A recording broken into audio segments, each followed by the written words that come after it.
Hello, and welcome back to electrochemistry. Today I'm going to talk about electrochemical instrumentation and the basics of how potentiostat functions. Potentiostat is, of course, the instrument we use in electrochemistry to make measurements on 3 electrode electrochemical cells with a reference electrode, counter electrode, and working electrode, typically, although there are, of course, many other implementations. A potentiostat at its core is built of a circuit element called an operational amplifier. An operational amplifier, or op-amp, is composed of typically bipolar junctions transistors, and I'll show you a circuit diagram in a moment, though the details of the internal workings of an op-amp element is not that important for understanding how potentiostat works. The key elements of an op-amp that we'll need to understand are that it has a differential voltage input. That means the op-amp responds to the difference in voltage between the positive and negative input. It has 2 power leads that provide the power to power the op-amp and that provide a source for the current and the voltage output. Now, the voltage that is output of an op-amp is a function of the input current. And that function is given here. This is the open loop amplification multiplied by the difference in the input voltage. So for a typical op-amp we'll be discussing in this course or in this lecture, the amplification is very large, typically 10 to the 5 or higher. And in fact, we'll often treat it as this operational amplification is practically infinite. The input impedance, so the internal resistance to current flowing between the plus and the minus input internally is very large, so practically we'll also ignore that. They're typically over 10 to the 6th ohms or higher. The bandwidth of op-amps sets the limit to how fast your signals can change in an electrochemical context. Typically they have a bandwidth of about 10 megahertz, and this is how fast the input signal between V plus and V minus, how fast this voltage can change, the frequency, for example, of a sine wave that can be modulated or amplified. We'll see how this works as an amplifier by this operational amplifier, this op-amp. Here's the internal circuit of an op-amp. Here are the bipolar junction transistors. These PNP or NPN, those are the doping in the semiconductor, and resistors that make up the internal workings. We won't talk about this in detail, but you can read all about op-amps in many electronic textbooks or on the web. One application of an op-amp is a closed loop amplifier. All the op-amp circuits we'll be seeing use a concept called feedback. And that's where there is a circuit, a wire, leading the output of the op-amp, V out, back through some elements, in this case a feedback resistor RF, into the input. Now, because the gain, the amplification, this term is very large, the feedback line, in fact, forces the negative input here to be equal to the positive input. So the negative input and the positive input, their voltages need to be equal. So another way of saying that is this difference goes to 0. Why does this happen? Well, the feedback drives it. The op-amp, if there is a difference between Vin, V plus, and V minus, if Vn is, in this case, different than V minus, this amplification is very large, so any small difference here will cause a very large output voltage. If V out is very large, it will drive a current through this resistor that will work to change the voltage at this point here, right? Change the voltage at the negative input. And at steady state, once the op-amp is able to respond to whatever this input voltage is, it will equalize these 2 voltages. So that is one feature of an op-amp, is that it will do whatever it can to drive whatever current it can through the external circuit, and its output voltage will respond in whatever way it can, such that these 2 inputs are equalized. So how does this work as an amplifier? Well, V out here, the output voltage, which is your amplified signal in this case, is going to be equal to V in, because V in is also on this point here, right? Because this point and this point, these are all at the same voltage, these 3 nodes here. plus the current times the resistance of the feedback resistor, IRF. IRF is the voltage drop by Ohm's law through this resistor, right? Ohm's law equals V equals IR, which you should all have burned in your memory. So the output voltage is this, the sum of these two voltages. We can rewrite the current because all the current here coming out this op amp is flowing to ground. Current can't flow between these two inputs because of the high impedance, input impedance of the op amp. Now, from another use of Ohm's law, we can write that current is equal to Vn over Rg because this point is at Vn, this point is at ground, which is V equals 0. So the delta V here is Vn equals I times Rg. So we can rewrite the current this way. We plug that into here. We collect our terms, and we see that the output voltage, which is our amplified signal, is equal to our input voltage times an amplification factor. And in this case, it's RF over RG. And so if RF is much larger than RG, you get a amplified output voltage. And another key point to remember is that the current and voltage that is output from an op amp doesn't come from the input signal. So the current that comes in here or the voltage signal here, no current is drawn from this input. Very little current because of the very high input impedance. The power to drive the output circuit, the amplified power, comes from the source line in the operational amplifier. Barton-Faulkner has a different but very similar schematic of an op amp. They call these two inputs the non-inverting and inverting input, and that's from historical nomenclature. There's the supply voltage lines, in this case plus or minus 15 volts, which is very common, and then there are outputs. And the output voltage here, as represented in the second figure, is relative to ground. So in this case, we have a common ground, and all these voltages are referenced to that common ground. So you have E minus, E plus, that's equivalent of V minus and V plus in the previous slide. We have ES, which is the difference between E minus and E plus, and then you have EO, which is the output voltage. All again referenced to a common ground, which has a voltage of 0. So one of the things you want to do in a potentiostat is measure current. And the way you do that is you convert it to a voltage, which is typically easier to measure than a current. And so this is called a current to voltage converter or a current follower, and operates on this principle. The op amp internal circuitry has a high input impedance, so current can't flow through the op amp. Okay, no current can flow through the op amp. So the input current here flows to this summing point S. The other lead of the op amp is connected to ground. The op amp will thus output some current, call that IF. That current can't flow to ground because this is an open circuit here, and it has to flow through the feedback loop through the feedback resistor. Now at this summing point, because no net current can go into the op amp or can flow out this side, the current input current and the feedback current have to be identical.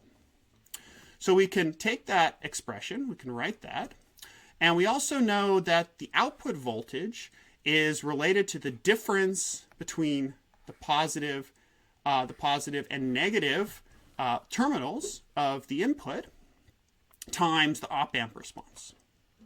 We can use Ohm's law. Here we have E output here. This is going to be ES at the summing point. The difference between ES and E naught is just IRF. That's the voltage drop across this resistor. That's the only element in between those 2 points. So that's Ohm's law. We can combine these two equations to get this expression that relates E naught, the amplification factor, and the current that you're trying to measure, as well as the feedback resistor. Now, the amplification factor is very large, right? So if the amplification factor is very large, 1 over the amplification factor will go to 0. Okay, so if 1 over the amplification factor goes to 0, we have this simple expression, E naught equals negative IEN times RF. So the voltage you measure here, so if you measure this, it's going to be proportional to your input current times whatever resistor you use to measure that current. Okay. Now, what's nice about this is you can actually change the size of the resistor to change the sensitivity of the current to voltage converter.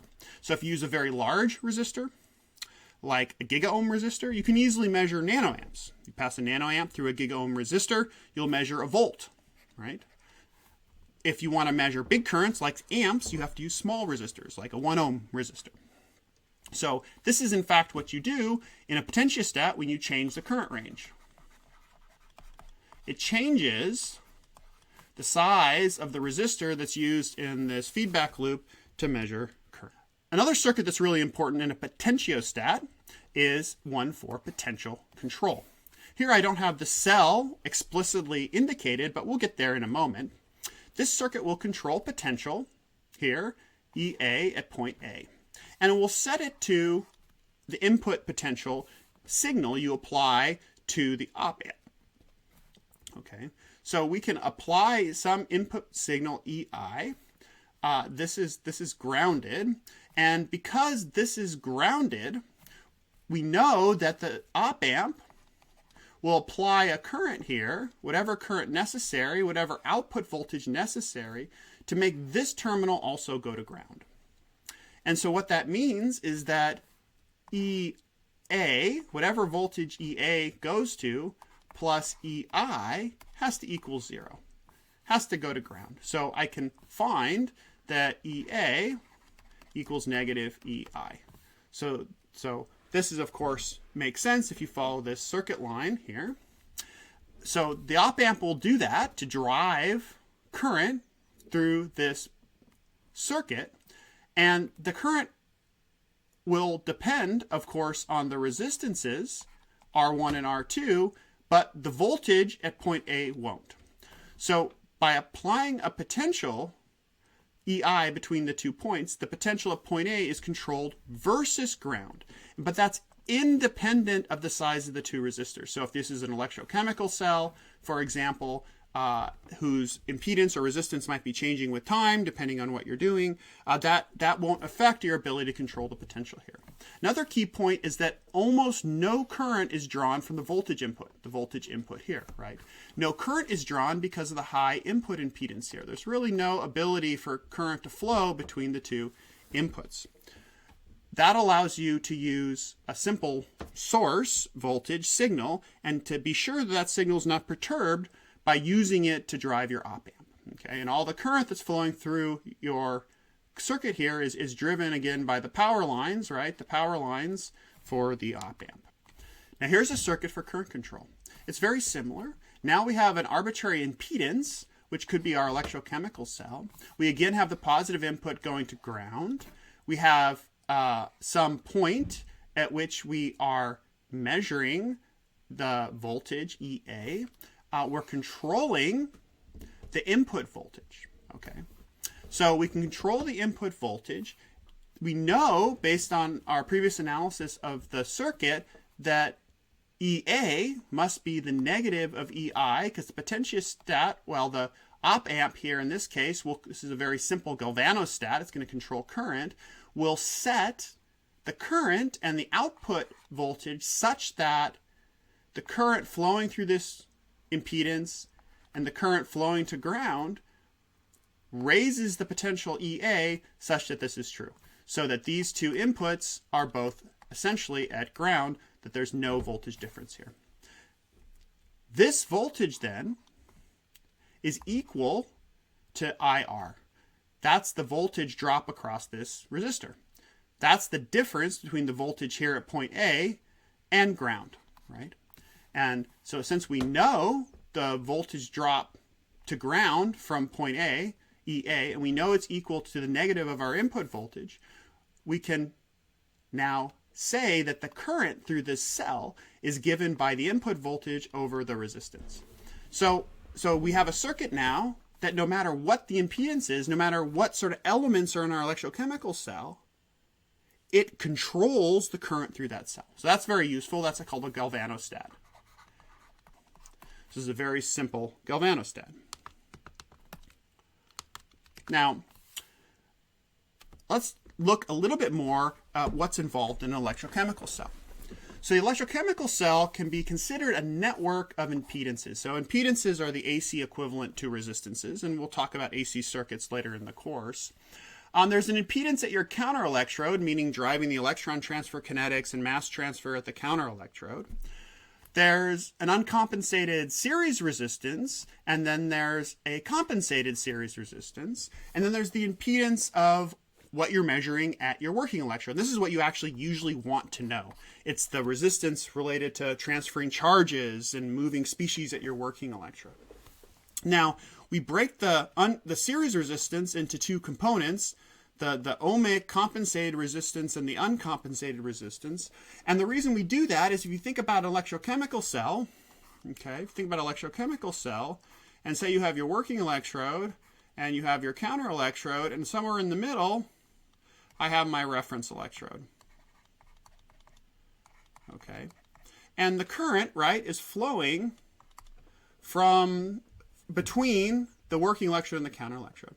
And whenever current flows through an electrolyte, there is an ohmic loss, just like current flowing through a resistor. Part of that ohmic loss, the potentiostat compensates for because it's measuring the voltage versus the reference electrode. So this is going to be the voltage we're controlling here. So part of this loss we don't have to worry about. But part of it we do, and that's because the reference electrode is not directly on top, not exactly at the position of the working electrode. There's a little bit of loss of voltage in driving ions through the electrolyte. So this sort of electrochemical cell can be incorporated into a potentiostat. So here's the counter reference working. Here's the equivalent circuit that would go sort of in this circle here. And here's a simple potentiostat that's going to control the potential. And so it's the same circuit we drew before, except now we explicitly label this the reference electrode, the working electrode, and the counter electrode, right? They're these elements that are hooked together in this way. We can going to control the potential of the reference electrode, right, relative to ground. And the working electrode is actually going to be sitting at ground. So one way to think about this conceptually, and this is often the way we talk about it, is we control the position of the working electrode relative to some fixed absolute reference. But it's entirely equivalent to control the potential of the reference electrode and fix the working electrode. They're equivalent concepts because you're really interested in the difference in voltage between your working and reference electrode. So in this potentiostat, we're going to ground the working electrode and control the potential of the reference electrode through this feedback circuit, right? Because the op-amp wants to make these two inputs identical, and it passes a current here through the cell I, and that current leads to a voltage change until the reference is equal to the input voltage, all versus ground, right? And so the op-amp applies this current to the counter electrode. Here's the counter electrode, until the reference electrode is at a potential EI from ground and the working electrode is held to ground. So here's a way now where the op-amp applies the current. We have a voltage input signal that tells the op-amp what voltage to apply, and we have a way now to control the voltage and pass current through a cell. So this is the key concept in how a potentiostat works. And another key concept is you notice there's very little current being drawn from the reference electrode. So a reference electrode, we don't want its chemical composition to change. And anytime current is flowing, you're doing a chemical reaction in an electrochemical cell. So very little current. And in fact, I'll show you a design that incorporates a voltage follower that will even eliminate this current more, flows this way because of the large input impedance of the op-amp. All the current flows from counter to working, but we're measuring the voltage between these two electrodes relative to each other, to the reference, the working versus the reference. So to make a voltage input signal, so this E in that I've been showing you, modern potentiostats use something called a digital to analog converter. So in the laboratory, you'll actually build a system that uses a computer integrated circuit as a digital to analog converter, and we won't talk about how those work. I will just mention briefly that the old analog potentiostats use something called an adder circuit, and I thought this was interesting, so I thought I would share it. basically you have this simple circuit here where you have a series of resistors, series of voltage inputs that might be a constant voltage, so like a step function, a ramp voltage, or a sinusoidal voltage from a function generator. So these can be generated from a function generator, and those go into this adder circuit. And because of the op amp, how it functions, we know that at this summing point, the total current has to be 0. So there's a little teeny bit of current flowing from this reference electrode. It's very small. And it's going to have to equal the current coming out of these 3 voltage sources, because at the input here, you have a very high impedance. There's really no current that flows this direction through the op amp. And if you work out the circuit, and you might do that as a exercise for the student here, the listener in this video, you'll find that the working electrode potential here versus the reference is just going to be the sum of those 3 input voltages. So this is why it's called an adder circuit. And it allows us now to control the potential of the working in arbitrary ways in ramps and sinusoidals and step functions versus the reference electrode. Here's the overall diagram of what a very basic potentiostat might look like. Here's the adder circuit we just talked about that adds up some voltage signals to provide a waveform, arbitrary voltage waveform that's going to be used to control the reference electrode potential versus the working electrode. Here's the potential control amplifier, so that's 1 op amp. So that's the first part of the potentiostat. It takes that input voltage. It passes it through typically a booster amplifier. It will be a different rating on your op amp to provide the boosted current or voltage depending on what type of experiment you want to do. This goes to the cell. Current is passed through the cell from counter electrode to working electrode, driven by the potential control and booster amplifiers. The reference electrode voltage is used as an input in another op amp called the voltage follower. All this does is it reproduces the voltage here that is input here. Now, why do you want to do that if it's the same voltage, right? Because as we mentioned, this feedback line makes sure that these 2 inputs have the same voltage. So this ensures that the output voltage here is equal to the input voltage. So what this does is, because of the high input impedance here, it allows you to set the voltage here and without drawing much current from the reference electrodes. So remember, reference electrodes, we don't want to draw any current from them. And so this eliminates any current draw from the reference electrode. Now we have this current that will flow to the summing point that can be used to control the potential control amplifier, just as we described previously.